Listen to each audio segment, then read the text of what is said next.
ಭಾರತ್ ಮಾತಾ ಕಿ ಜೈ. ಹೇಮಾವತಿ ಹೋರಾಟಕ್ಕೆ ಜಯವಾಗಲಿ, ಜಯವಾಗಲಿ.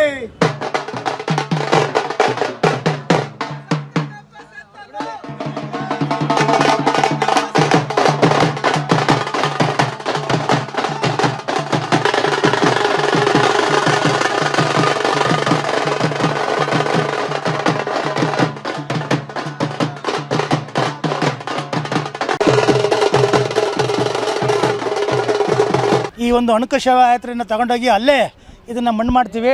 ಇದರ ಉದ್ದೇಶ ಏನು, ನಮಗೆ ಹೇಮಾವತಿ ನೀರನ್ನು ಇಲ್ಲಿಂದ ಮಾಗಡಿಯಿಂದ ರಾಮನಗರದಿಂದ ಕನಕಪುರಕ್ಕೆ ತಗೊಂಡೋಗೋಂಥ ಹುನ್ನಾರವನ್ನು ಈ ಡಿ.ಕೆ ಅಂತ ಒಬ್ಬ ಷಡ್ಯಂತರ ಮಾಡಿ, ಅದು ಅಲ್ಲದೆ ಸರ್ಕಾರಕ್ಕೂ ಕೂಡ ಇದು ಬೊಕ್ಕಸೆಯಿಂದ ಲಾಸು 1000 ಕೋಟಿ ಕಾಮಗಾರಿ ಇದನ್ನು ನಮ್ಮ ರೈತರಿಗೂ ಕೂಡ ಒಂದು ಅರ್ಜಿ ಕೊಡ್ದಲೆ ಅವ್ರಿಗೇನೂ ಮಾಡ್ದಲೆ ಏಕಾಕಿ ಕಾಮಗಾರಿನ ಸ್ಟಾರ್ಟ್ ಮಾಡಿದ್ದಾರೆ.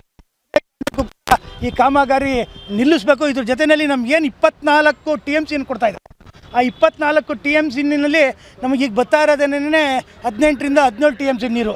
ಈ ನಮ್ಮ ತುಮಕೂರು ಜಿಲ್ಲೆಗೆ ನೀರು ಕಮ್ಮಿ ಆಗ್ತಿದೆ ಈಗ. ಯಾಕೆಂದರೆ ಈಗಾಗಲೇ ತುಮಕೂರು ನಗರದಲ್ಲಿ ವಸಂತ ನರಸಾಪುರ ದೊಡ್ಡ ಕಾರ್ಖಾನೆಗಳು ಬರ್ತಾಯಿದೆ.